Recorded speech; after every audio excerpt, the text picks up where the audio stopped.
তো আমাদের সেটআপে একটা মনিটরের প্রয়োজন ছিল।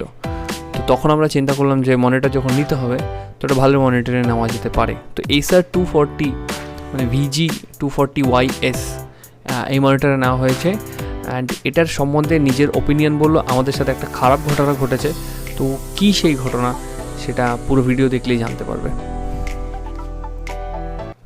হেই, welcome to this channel, welcome to the green wallet. আমি প্রভাত। তো আজকে আমরা করবো আনবক্সিং। এবার দেখো আমাদের চ্যানেলে আনবক্সিং কিন্তু রেয়ার কেস। কেন করছি? কারণটা হচ্ছে এটা জাস্ট ফর রিভিউ।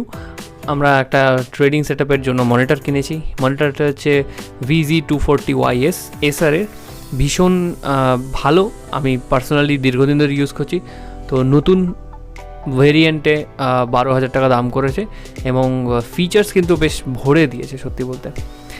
আমাদের আনবক্সিং হয়ে গেছে, দেখতে দেখতে কাকু করে ফেলেছে। এইবার জিনিসপত্রগুলো যেগুলো আমাদের বাক্সের পেছনে ছিল সেগুলো আমরা বার করছি। স্ট্যান্ড তো দেখতেই পাচ্ছি গার্ডের সাথে দিয়েছে। তো এই হচ্ছে আমাদের ট্রিপল স্ট্যান্ড, এর সাথে এই যে আমাদের হাতলটা, এটা লাগাতে হবে। আর কী কী দিয়েছে হচ্ছে আমাদের কেবিল, পাওয়ার কর্ড আর ইউজার ম্যানুয়াল। এই আমরা বাক্স থেকে পেয়েছি। এবার চলে আসি স্ট্রেট মনিটরে। মনিটরটা দেখতে আহা সুন্দর চকচকে একটা মনিটর। এটাই আমাদের এই ট্রেডিংয়ের প্রথম ইনভেস্টমেন্টের কামাই। এবার দেখো পাওয়ার কর্ড, পাওয়ার দিয়েছে বেশ ভালো। এবার দিয়েছে আমাদের ডিপি পোর্টটা খারাপ দিয়েছে, ফলে মনিটরটা অন হচ্ছিল না। ভীষণ খারাপ ঘটনা ঘটেছে, তোমার সাথে ঘটলে তুমি পোর্ট চেঞ্জ করে দেখতে পারো। তারপরে HDMI দিয়ে চালাতে হয়েছে। তো এটা হচ্ছে আমাদের স্ট্যান্ড। এই স্ট্যান্ডের পেছনে একটা কি মতন রয়েছে, তো ওই খাপটার মধ্যে এই লম্বা স্ট্যান্ডটাকে জোড়া দিতে হবে। কী করে না, এখানটায় কানেক্ট করলে খাপে খাপ বসানোর পরে পেছনে এই কিটাকে ঘোরালে ধীরে ধীরে ওটা টাইট হয়ে যাবে। চলো আমাদের স্ট্যান্ডের সেটআপ রেডি। এবার জাস্ট মনিটরের সাথে জুড়ে দেবো। এখানে ঢুকিয়ে পুশ করলেই লক হয়ে যাবে। এখানে একটা কি রয়েছে, এই কিটাকে যদি প্রেস করা হয়, প্রেস করে এটাকে পুল করলে অটোমেটিকলি স্মুথলি এটা বেরিয়ে আসবে। ভীষণ সিম্পল। এটাকে আবার পুশ করলে আবার অটোমেটিক লক। ওকে, এবার মনিটরটাকে দাঁড় করানো যাক। স্টেবিলিটি যথেষ্ট ভালো। পেছনে চারটে বেশ ওয়াল মাউন্টিংয়ের জন্য দিয়েছে, চারটে স্ক্রুয়ের জায়গা। এবার আমরা পোর্টে চলে আসি। পোর্টে পাওয়ার, তারপরে রয়েছে পাশে হেডফোন জ্যাক, ডিপি পোর্ট আর দুটো HDMI পোর্ট দিয়েছে।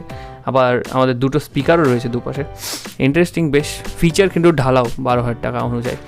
এটা জয়স্টিক, একদম উপরেটা হচ্ছে পাওয়ার আর বাকি তিনটে হচ্ছে নেভিগেটেড বটন। এবার আমরা চলে আসি এই স্টেবিলিটি নিয়ে। স্ট্যান্ড স্টেবিলিটি দেখো, স্টেবিলিটি যথেষ্ট ভালো। এমনি নাড়ালে খুব একটা বেশি হলহল করছে না। অ্যান্ড এটাকে টিল্টও করতে পারবো, ওপর নিচ করে নিজেদের আই অ্যাডজাস্ট করতে পারবো আমরা। সুন্দর। এবার আমরা সুন্দর স্টানিং ডিসপ্লেতে চলে আসি। ডিসপ্লে IPS, তো ট্রেড করে মজা তো লাগবে এবং তার সাথে হঠাৎ করে যদি মুভি দেখতে ইচ্ছে করে আমরা মুভিও দেখতে পারবো বিকজ অফ IPS প্যানেল। ব্রাইটনেসও খুব ভালো 250 Ti। অ্যান্ড রিফ্রেশ রেটও পারমিট করে, যে কখনো যদি গেম খেলতে ইচ্ছে হয় তো গেমও খেলতে পারবো।